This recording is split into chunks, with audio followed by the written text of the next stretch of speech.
actually happening is with things like Google Hangouts, which you can speak to.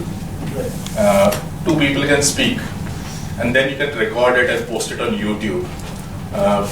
If technology like that is implemented internally, two people have a discussion, and it gets posted on your intranet KM system for anybody else to see later on recorded, then it gives a richer kind of context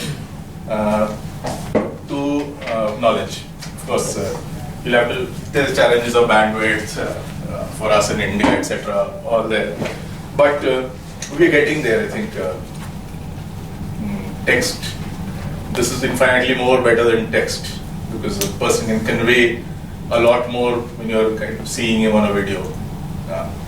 I learn more from a 15-minute TED talk than I do, reading a 15-page document. And even though they might take the same time or something, or a 4-page document, because then a speaker adds a lot more to what he or she is sharing.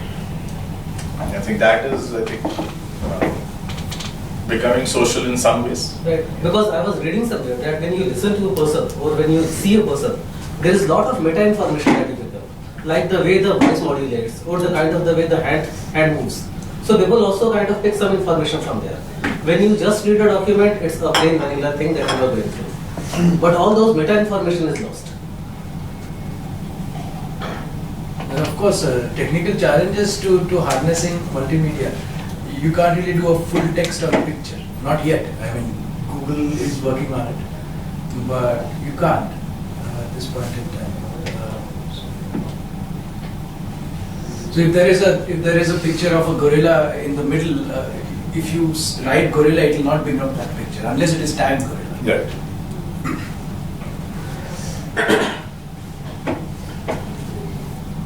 But see, you have enough crowdsourced information. So I don't know if you've seen Pranav Mistri's TED talk or the Sixth Sense. Yeah. He has just a camera and a cell phone, and a person comes to meet him, and all the tags that others have used to describe that person, it's picked up from the various social networks. Okay, he's a software engineer, but he likes photography, and his last Facebook public update was this, and his last Twitter.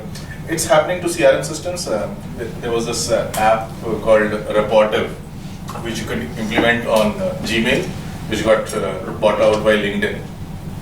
Made by 3 guys. And all it did was say, who's the message from? And which now Google is doing on its own, but it got a lot of third-party information. Saying, on Twitter, his email is linked to this Twitter account. His last post was around this. So if he's a prospective customer or an employee or a candidate, so you know his context. You say, okay, he last saw this movie, or he is working on this. So how do you enable those contexts also to be articulated by picking up publicly available social data? And internally, so you emailing somebody and it picks up what he had posted in the internal KM system about working on a certain project. So you're going to have more context to that conversation via email than you would have earlier. So I think the challenge, what will happen in the future is, I think, as somebody said, we overestimate technology's impact in the near term and underestimate in the long term. So we don't know. Google Glasses, Apple's iWatch, the mythical iWatch that they're talking about, how those will also change our lives. But yes, talking about KM a little more, so getting it back to topic. Anyone wants to share their experiences on the topic that we have from your organizations or personally?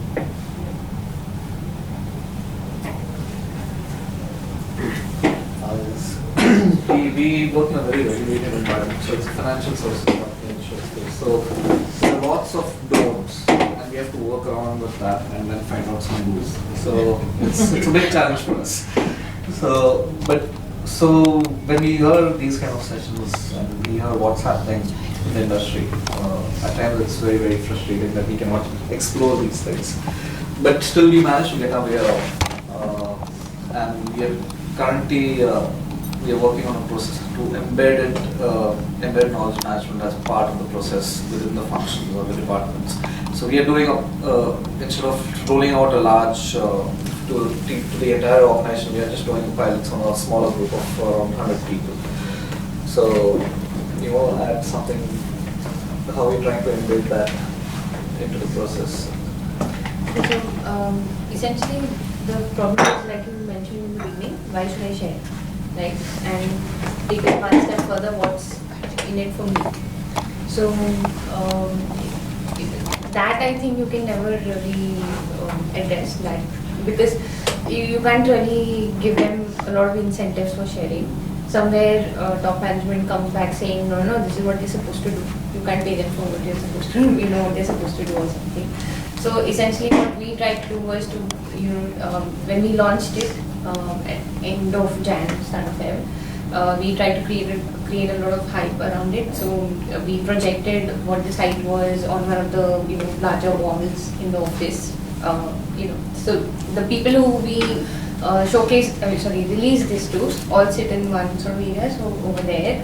Then we had floor walks where we would go and just casually talk to them about what we were trying to do, because that's better than getting them all ordered into a room and then say, okay, this is, then do a PPT type. We also had like some sort of contests around it. So initially they were quite simple because we wanted them to go to the site. So like a pull mechanism, so who's posted what, or some profile, some question about somebody's profile or something like that. So there's a Starbucks that opened up. So we cashed in on that and we were giving out Starbucks mugs and things like that. Next. Which firm, sorry? Prudential. Next, so what we're trying is to build up content now that we have people on there. Because it only gives you value once you have things there that can be reused by others. So that's the challenge we are working with right now. And It's basically a KPO function of Prudential Group. So I was actually talking to somebody very similar industry, Jardine Lloyd Thompson. Yeah, we're very identical to what in Poa itself.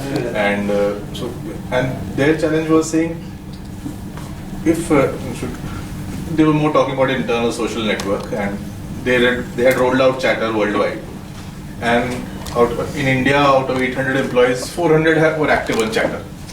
And suddenly the top management got scared, saying, hey, if something goes wrong in India, it is seen with a lot more negative eye than something goes wrong in the UK. So if the broker makes a mistake in posting something on Chatter in the UK, there's no consequence. But if the same mistake is done by somebody in India because of the whole outsourcing thing, then it blows up a lot more in the face. So I think that is, a challenge for functions, for organizations like yours. I think the reason for it is that the SEBI has made a lot of restrictions on sharing information, and they haven't given a clarity about it, what information. So that becomes a major bottleneck. Even people are confused. Even though, let's say, for a company like us, Ireland Affairs, if I discuss that we are working on a project in China, that may have an implication with my stock price. So I'm not supposed to say that also. Even internally? Internally also. Because that is something I'm having so some... insider trading. Insider trading. Insider trading rules. Now, how to educate people? So that's the reason many times top management is okay with that. But the compliance and legal, they are not fine with this kind of a platform. Risk management. So we are related with UK laws. And somehow, sorry to interrupt you, but somehow I think we are always scared with the democratic way of doing it. Because always in India it has been misused. So we feel that if you give an open platform to someone, he will come and start saying something which is not relevant here. That's what we are always, and then the compliance people, they will say that, oh, I want all this kind of a restriction. And if you start putting all these restrictions, this kind of things will not work, definitely. I think we explored Yammer as a platform for people, helping people, promoting communication and collaboration between them. But and this was a issue which we faced, like, we don't disclose the client names, don't disclose this, don't disclose that. So then we did a very soft launch. We are not everybody like, okay, use Yammer. But okay, we are okay with them using Yammer, but we are not making a very, we are very, very diplomatic way of telling you, okay, use YAML for generic purpose but not for disclosing. Like, no, don't post any project related queries. We have a KM platform separately and YAML separately. So we started off YAML just because to help people at least start collaborating, make them habitual of at least sharing and liking and replying back on commenting, because that was not happening. So we explored YAML on that part. And also we explored gamification as a part of it. Like because we thought that if we tell people, okay, go and contribute on KM, they are not going to do that. We are very much sure they are not doing it. They are like, it's not in my KRA, it's not part of my. So we started saying like, okay, you contribute to LinkedIn groups, you contribute. We have a PAN group on analytics. So we told them, okay, go and contribute there, go into different forums and we highlighted them as thought leaders. So we started promoting them through Dot, at least so they will start collaborating, they will start entering into forums and place promoting Fractal Analytics as a company. We start doing that, at least making them habitual to post, go into the forums, read. You are encouraging them to post outside. Yeah, but because we want people to at least have that, because we in our company most 60% are freshers. They are like, because it's their first job, they are into their own level. It has to hit that client's desk at 6 o'clock and 7 o'clock, and this. So they are not very willing to share, and they don't have that culture of commenting and saying, okay, share this, I have done this. So it is very, the communication between the teams is very low. So at least it started off okay, because Facebook has really, I think Facebook has really impacted people's mind of like liking, sharing. So at least start off with that, and then we pull them towards KM through ad platforms. So we integrated YAML and our KM platform together. And the other one more point I would like to add is that somehow we have very acceptance to email. Frankly speaking, there are no controls on email, so many things. And email we deal with the external world also. But if you start with a close community and something like this platform within organization, within the core work, but still with the social collaboration, and when people heard about it, they immediately get scared about it. It's like everyone is going to share everything with everyone. That's what they have. Challenges, nobody sharing anything. Adoption is the biggest challenge. And maybe they are more trying to compare with the Facebook kind of thing, where there is little bit of nuisance values also, where people are sharing anything. A lot of these, there's a company which is based out of Pune, which basically sells in the US. It started in India, so it's called Mango Spring. The app is called Mango Apps. And there's nothing, they don't use the word social at all.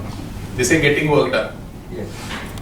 And because they realized in trying to sell to the US market or whatever, even there, like if you use the word social or collaboration, they're all seen as airy, fairy, words. Excellent point, because a lot of people, even within our organization, when I was talking about social collaboration, they said that, why don't you use idea exchange, information exchange, and this kind of words, rather than using social word over there.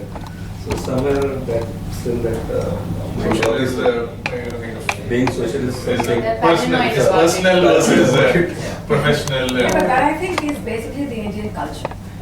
I think we're very, we like our space. We would like to be respectful of somebody else as well. So I think, it all depends on how it's branded or it's promoted within the organization. And if someone doesn't like that name, just give it something, and so what? And the activity is going to be done. Right? Whatever you want to get achieved is going to get achieved. So how does it really matter? I don't want to call it social because I'm in an organization space. It becomes social when I'm off the campus and I'm on Facebook. That is really, really social. Then you're connecting with any and everybody. But at the same time, in an organization, if I have to connect with somebody, I have to keep so many things in mind. The seniority of the person, the expertise of the person that I'm trying to get out or extract from them. I think there's too many things in our culture that we got to kind of bear in mind, because the last thing I want is someone marching across the floor and say, what are you doing to me on that social networking site? Please don't do that. So I think we've got to just be a little, tread a little lightly, and I'm sure it will happen, because when we started KM in 2006 at RNF, it was not a very easy walk at all. It still is very difficult. So my question to all you folks is, are you seeing KM systems becoming, to use the word, social and collaborative more, or do you see them as two separate silos? Or like you was talking about, there's a KM system that is separate versus Yammer. Because my concern is if these are two separate systems, then again there'll be silos. Some information will be here, some information will be here, and unless you do something at the back end, connect these two. Just a question. I don't think you can start it parallelly, okay, to an extent. I would say one then the other, because yes, both the systems need to speak to each other, definitely. Because if I'm on that social networking site and suddenly I'm in conversation with somebody and then we realize, yes, there is a document out there that is going to help us. So why are we just going back and forth and questioning when there's already something in the system where it's giving you an opinion, it's giving you the solution. So while you're in that site, you can then log into your knowledge site On that, and then have the exchange. Oh, definitely, I agree with JJ. Like kind of click to this blog post because Dave Snowden talked about something very similar about human beings are attuned to unstructured information more than structured information. While organizations want structure in the form of documents and reports or wherever. I think even if you read a recent McKinsey report, where they have clearly mentioned that the knowledge management is more like container, and they want that it has to be a more collaborative. So the trend is changing. Definitely, as Gillian said, it has to have the two systems should talk to each other. We have not kept it separate. So it's the same engine, basically. One leads to the other and vice versa. Others? People who haven't spoken, what is your view?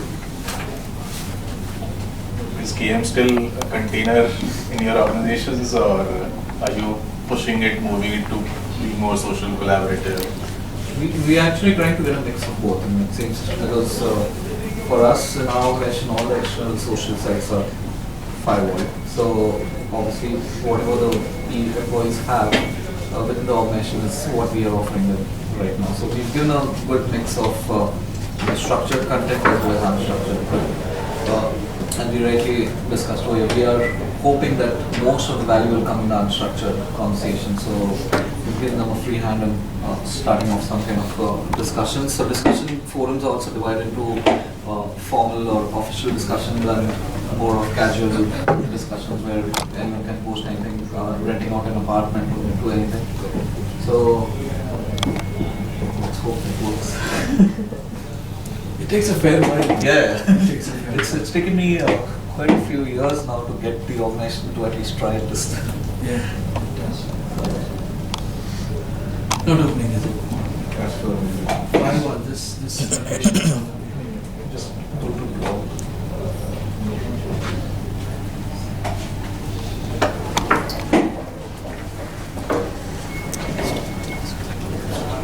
You guys can talk to each other also. It's not a. You can ask each other questions also.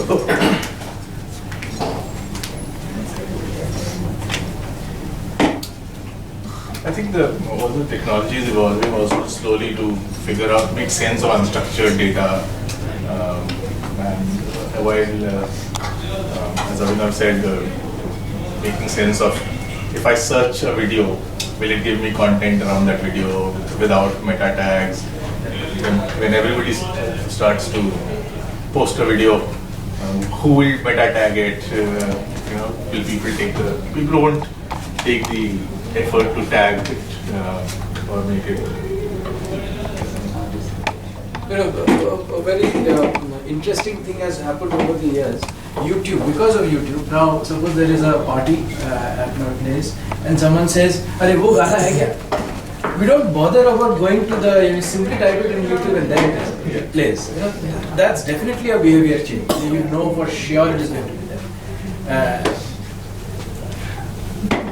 So one day, on certain nights I kind of just Yeah. YouTube songs, Yeah. and I came across this not related to KM in any way, but generally came across this song with Shabana Azmi and Shekhar Kapoor in one of his rare movie days, not as an actor. And this was and I tweeted it out saying, watching Shekhar Kapoor and Shabana Azmi, both are active on Twitter, but tweeted it out to the handle. Next day I see a response from Shabana Azmi saying, yes, I remember shooting for this song whole night, and this was 1978 or 77. Coming back home and finding, hearing the news that Indira Gandhi had lost the election. So, just the fact that, hey, I didn't even expect her to reply me. But again, she kind of remembered that, put it in that context of what was happening in the country at that point of time. And What movie was this? Libas, is it? I have no idea. I can't recall either. I mean, Shekhar Kapoor. Yeah, they were a hot pair at that time. Doing a film, I mean. Sorry, maybe later.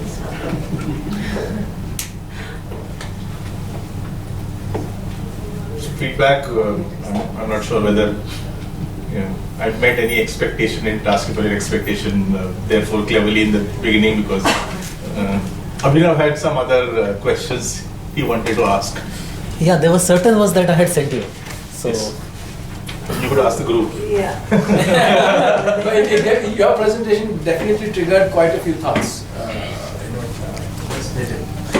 So it's a different point of view. You see, you come from a very different point of view from what we in this organization are.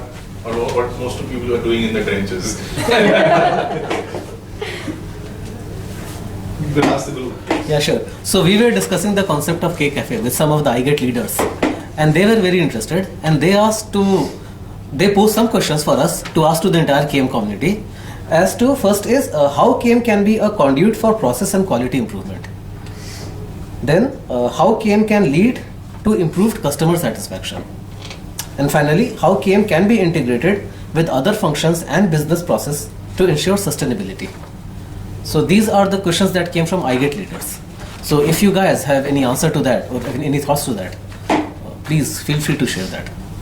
So, point number 3 reminded me of an old blog which I was telling you about. The E&Y KM leader from Canada actually wrote a blog post after he quit his KM job. And he says knowledge management is where organizational excellence goes to die. He says the most talented, he actually called it the organizational ghetto. He says the most talented, imaginative people are put in knowledge management projects because knowledge management is seen as this huge beast that not most people can work at. But then it becomes such a silo, not getting integrated with the other part of the organization. That I'm being provocative, but you guys, because that's what he said, and I think I saw it through when I was in Satya. All of us got out of KM very fast, saying, "Hey, either phas gaya to."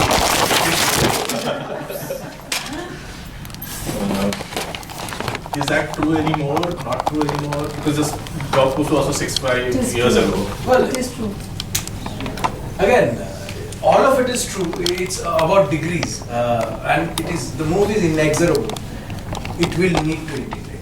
I mean, there is no way silos can be supported anymore in any organization, except for legal reasons. Otherwise, the move is inexorable. It is going to. But aren't silos important for some kind of Yeah, organizations? but not that notion of silo that we are talking about. It's an identity that you're talking about, not necessarily boundaries which are not permeable.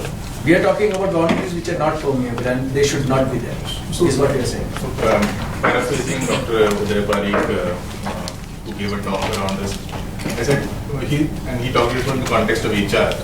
He says HR will truly become successful when the days it becomes redundant.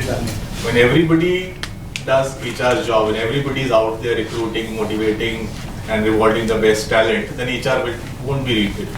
And that's where actual HR will be successful. And he says quality was like that. Earlier you had a quality department until quality became everybody's job. And then talked into engineering kind of context. So my other submission is KM will really be successful when it becomes a part of everybody's job, which is what I think. That's what we are all trying to do end of the day, because I don't think companies really want, I don't know, sorry, I shouldn't be saying this actually, let me talk very specifically to us. I'm very sorry, let me be very specific. In our organization, we don't have KM as in the degrees that you people